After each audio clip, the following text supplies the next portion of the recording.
Thank you. Thank you, Chair.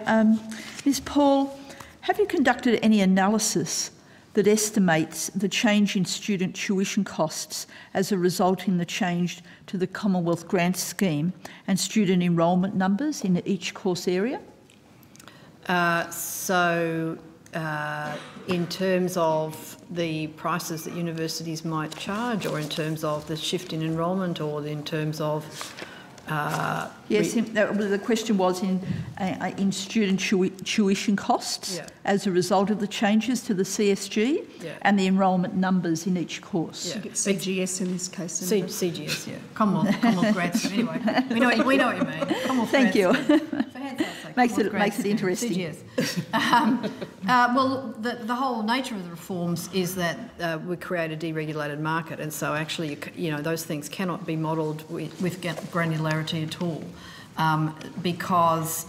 so no modelling? So we have done some modelling on the impact on repayments, which I'm sure you'll go to at some time. But what I've been saying to the committee this afternoon, Senator, is that I would ask the Senate, in considering these very significant reforms, and today is only day one of, no doubt, a very considerable consideration, to think of the reforms as a package. And holistic package of balanced incentives. So, and the reason I say... It's hard to be able to make that assessment without some depth to it. So just to continue with my questions, what sort of analysis have you conducted in terms of estimating the number of private providers and the number of courses offered by private providers that will now be eligible for funding under the CGS? Well, we know that there are about 130 private providers currently, higher education providers, and we know that there are certain, I'm sure the colleagues can fill you in on a certain number of courses, so we may be able to go here. And then there was some discussion with TEQSA this morning about, we noted the fact that if, what we can't estimate, of course, is the rate of increase in supply in terms of private higher education providers seeking to enter the market, but we can certainly tell you what the current situation is. So we might... Yes, I'm interested to go to that, but just to clarify the numbers, because I heard the Minister recently use the number 200 to indicate how many education providers will now be eligible for funding. It was actually last Sunday on the Insiders. So is that a figure that you're aware of? Look, I don't recall that figure, and so I couldn't comment. There are currently, I think the figure is 177 registered higher education providers in Australia. That's pretty close to 200, so that sort of order. And we have estimated 80,000 new students based on coming through either non-university and private university bachelor courses by 2018, or through the extension of the demand-driven system to sub-bachelor places on the basis of our estimate of demand and supply. So we could break that down too, if you're interested, between, there's two major planks of reform that Mr Grew is talking about here. The first one is the extension of Commonwealth funding to private higher education providers that you've just been mentioning, Senator. And the second one is the extension of Commonwealth funding to higher education diploma, advanced diploma and associate degrees, and we have done estimates of potential increases in enrolments in each, so we can give you those. Okay, that would be 35,000. That was my next question. Yeah, 35,000 and 48,000 respectively. So 35,000 for? The bachelor level, and 48,000 for the sub-bachelor level. And with... So you might have... I'll ask the question. I'll just see if that's the answer you've given fits this. I was interested to understand if the 80,000 students all projected to be enrolled in universities, or are a proportion going to be undertaking their studies in non-university education providers such as private colleges? So I'm trying to get that, the public universities private provider breakdown. So the 48,000 sub-bachelor enrollees we estimate, this is in 2018. Yeah. I hope I said that. Yes. Will be split between public and private universities and non-university higher education providers, and the extension of the bachelor level, the extension of the demand-driven system to encompass the bachelor level courses, well, that growth, the 35,000, would be not in the public universities because they're already covered. Or in there's a couple of non-university providers who also have particular load, but it's the growth in the non-university, public university sector we're talking about there. Sorry, there's just slightly different because of... So do I understand correctly that at least 35,000 of the 80,000 are with private providers? Private or non-university providers. Well, if they are registered as a high, but only if registered as a higher education provider. Yeah, but that's exactly right. Well, just to ask, so how many, can you answer the question, how many are with private providers? Do you mean between private providers as opposed to non-university Because you're providers? using I'm just trying to separate out the non-university education providers. We'd have to take that on notice. I'm not sure that we've broken it down between private universities and non-university providers. Is this for the sub-bachelor, Senator, or the bachelor? Well, we got the figure, the 48,000, we had the split, and I'm interested in the figures between public universities, private universities and non-university higher education. So if we could have what that split comes down to, it would be useful. And then for the 35,000, I understood Mr Grew to say that none of that's public. And I'm just trying to understand that figure. For the extension of the demand-driven system for bachelor courses, right. It isn't public, but I think Mr Warburton may have that breakdown. Mark Warburton, Acting General Manager, Higher Education Funding and Implementation Group. Senator, that's a projection of net addition of bachelor places to the system in 2018. We did start from the level of the number of bachelor students that are not currently within the Commonwealth supported system, and we built them in and projected them forward, but we don't, we can't really tell once a market starts operating how that's going to change, essentially because it is a market, so you can have movement into universities that are now in the system. You might have some of that movement out of those universities. So essentially our modelling's for the purposes of forward estimates, and it's the growth that's significant for those purposes. So we didn't really, we haven't really modelled who's going to have what amount of load out to 2018. So, on that same line, Senator Rhiannon, it would be the case, wouldn't it, that some of these extra bachelor places would be in the higher education TAFEs if they participate, in other words, part of the public system? Correct, Senator. So, but at the moment, although you've done modelling for the forward estimates, you haven't done the breakdown between the private providers and the public system. I think what Mr Warburton's saying is it's difficult to predict that. Yes, but we've got other predictions there. Got a prediction of the whole. Yes. But when you get to fine breakdowns of that whole, we're just putting a degree of caution around estimating where that student load will travel within the system. And do you have, sorry, Senator, are you counting in your question any places which might potentially be in the higher ed parts of TAFEs, so bachelor places, and therefore they're public? Yes, no, I'm interested in that, getting that whole picture, but it doesn't seem you've got that. Doesn't sound like you've got that. We can give you the current situation. As Mr Warburton said, we sort of started with the status quo because there are some funded and some unfunded places, students doing bachelor courses, and project it forward, so we could give you some information. So, but you haven't done the projections on the expected growth in the private providers? No, we don't. Projected growth on that whole population. Right. Senator, what we haven't done is tried to predict, so the system's opening up and students have choice as to where they go. What we haven't done is tried to predict where they're going to go. Right. We're predicting the size of the system, but we're giving students choice, and it's up to them. If it helps, Senator, we can certainly give you, how many degrees are currently offered in public universities, and the related numbers to set the current landscape, if you'd like us to. So both the private universities and the private providers, can you do that currently? Okay, thank you. We can take that on notice. Moving on to the new funding clusters for CGS, I understand that the level of Commonwealth contributions is developed by a combination of factors, including cost of delivery as well as projected earnings. That's correct? Right, yes. Okay. So can you provide us with those formulas and calculations in how you do that? Yeah.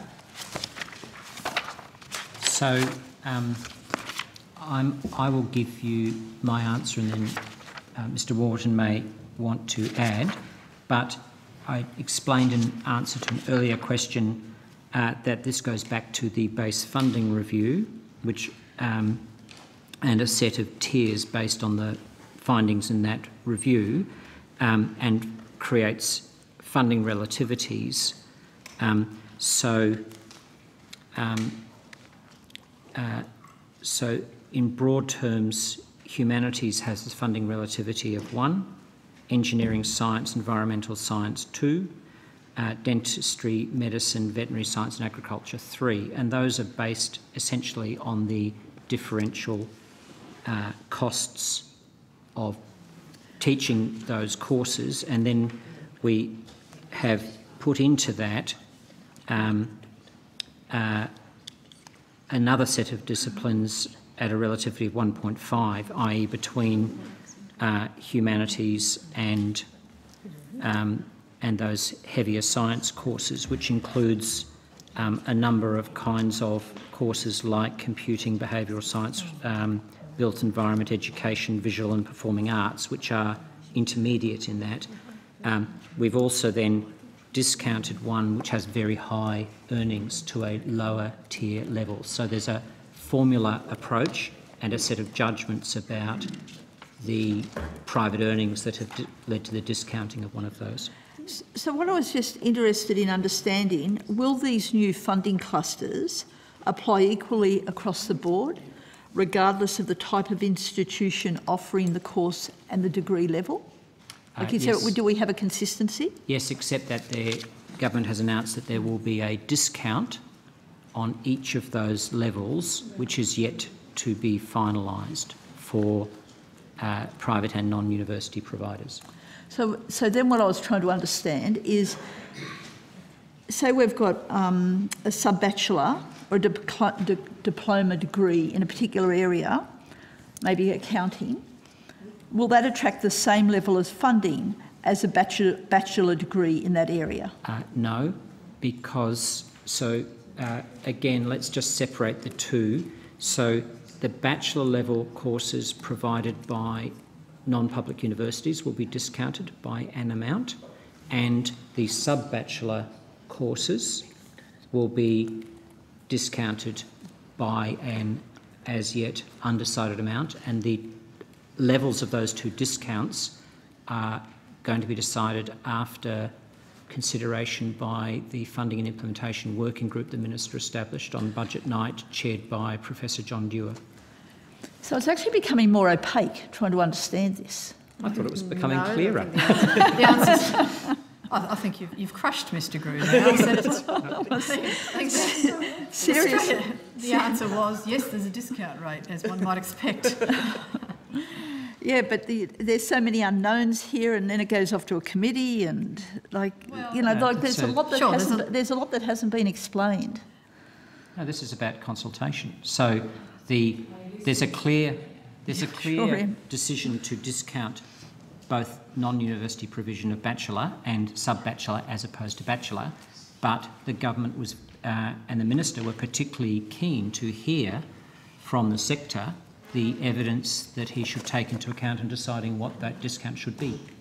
If I could just add, so the working group has now commissioned some work from a consultant, and the consultant will be working with a range of chief financial officers from universities and providers to come to a view and to provide advice to the working group in July. So, and that's a comprehensive consultation process that we're going out to a wide variety of stakeholders? That's right, yep. So does that mean you're working to ensure that the cost of delivery, rather than be vastly different from someone undertaking a Diploma of Accounting at a TAFE or private provider compared to someone studying a Bachelor of Accounting at Sydney University, that it won't be vastly different? The aim of the process that Ms Borthwick was just describing is to work out what the broadly what the relative costs of provision of that is. So the teaching and learning experience should be of the same value, but it is accepted that there are different cost structures in different parts of the sector that have to be accounted for. So you could get the private providers receiving significantly, or I will just say more money, more funding, Less on a funding. comparative basis. Less funding. So it'll be a discount rate. That's in recognition of the research the research intensity of a public university compared to the non-research responsibilities of. So you believe that the discount will make up that what is the difference? Well, that's the aim. That's the policy aim of the process that Ms Borthwick was describing. And that's what the consultant's working with you on, and etc. So you're not sure how it's going to be achieved. You're still working on how you're going to achieve it. Is that where we're at? That's what the working group is doing, Yeah. Senator. Yeah, it's not a consultancy to us, it's a consultancy to this working group. Right. So the policy is clear, the process is clear, the answer is what we are seeking from that process. But you can't really say the process is clear when you're still working it out, when you haven't been able to set it out here. The process of consultation and which body is the locus for the sector's expression of interests in this area is clear. So the Minister set up this financing and implementation working group on budget night, headed up by the Vice-Chancellor of La Trobe University. That's underway. They've commissioned this consultancy. The process is clear. That's what Ms Borthwick is saying. The policy is clear. That is that there will be a discount rate. The only thing that needs to be informed by this consultancy, by a range of consultation and by consideration by this working group and ultimately government, is precisely what the discount rate will be. So there's a whole lot of assumptions that come into this. So are you assuming that a student studying a degree in business at a private college, say Group of Colleges Australia or any other private college, will receive the same salary as a student studying at the more prestigious University of Sydney? We haven't had to make assumptions like that. What we're talking about here with you is the level of Commonwealth funding that would be delivered to those relevant organisations, and what we're saying is the amount of Commonwealth funding that would go to the non-public university provider would be, or for a non-degree course, will be discounted, and the amount of discount's not known yet. Okay, thanks. I'd move on. I just want to ask about some of the course, the analysis of the proportion of each course within some of the fields of studies offered by the private providers compared to the public providers. And maybe to take an example, the example that I picked out was communications. When I looked on your website, all the communications units in the latest funding tier information available on the website, on the department's website, are categorised in tier 2, except for audio-visual studies. Why is that in a separate tier, please?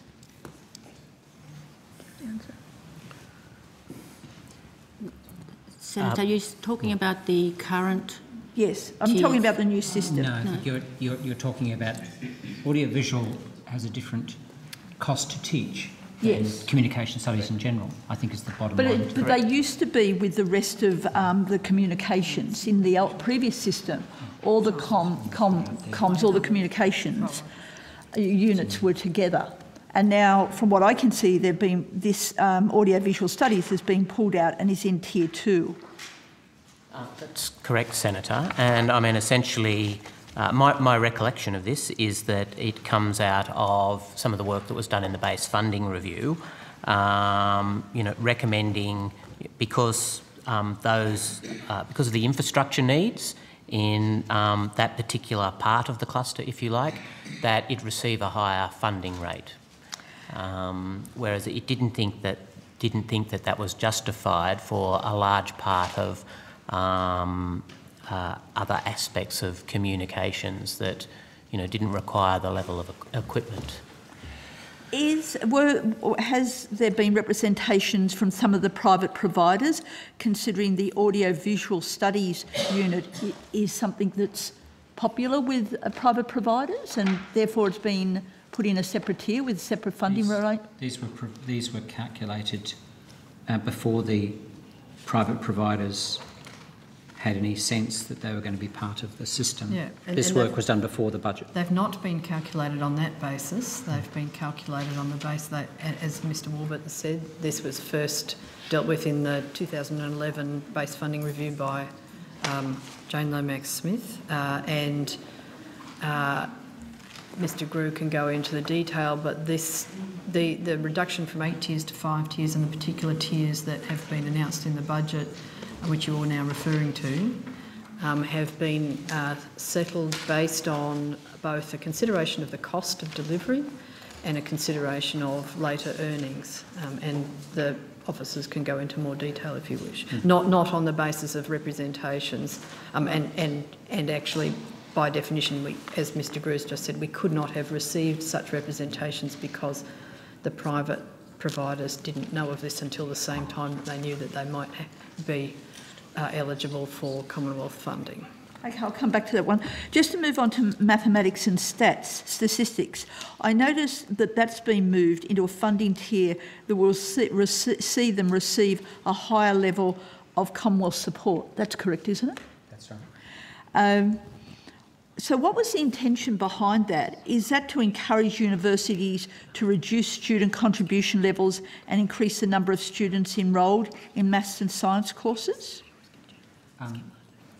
No. There's a simple aim here, which is that the greatest single number of students doing maths units are doing science courses. And I said earlier, one of the ideas here was to make pricing simpler. There are people who've come to us subsequently, and my colleagues here would have to say whether this was something that was in the mind, saying maths as a subject can benefit from being taught in a richer format. But the simple explanation is we wanted to put it with the science courses. You wanted to put it with the science courses. Did the Minister Could or you his just make office... this your last question for a while, Senator Rhiannon, and I'll ask you to pause and I'll go back to Senator Carr. Thank you. Okay, I'll just the last one. Did the Minister or his office have any involvement in developing the new Commonwealth Grant Scheme funding clusters? Look, the work was done in the department on the basis of technical work that had been done some years ago. We certainly, of course, discussed it with the Minister's office because this went through the Cabinet process. So it went through the Cabinet process, and the Minister had some level of involvement? It's an outcome of the government's set of budget decisions, but it's based on technical work that was done on the basis of the 2011 modelling. Thank you. Thank you, Chair. Senator Carr. Yes, could I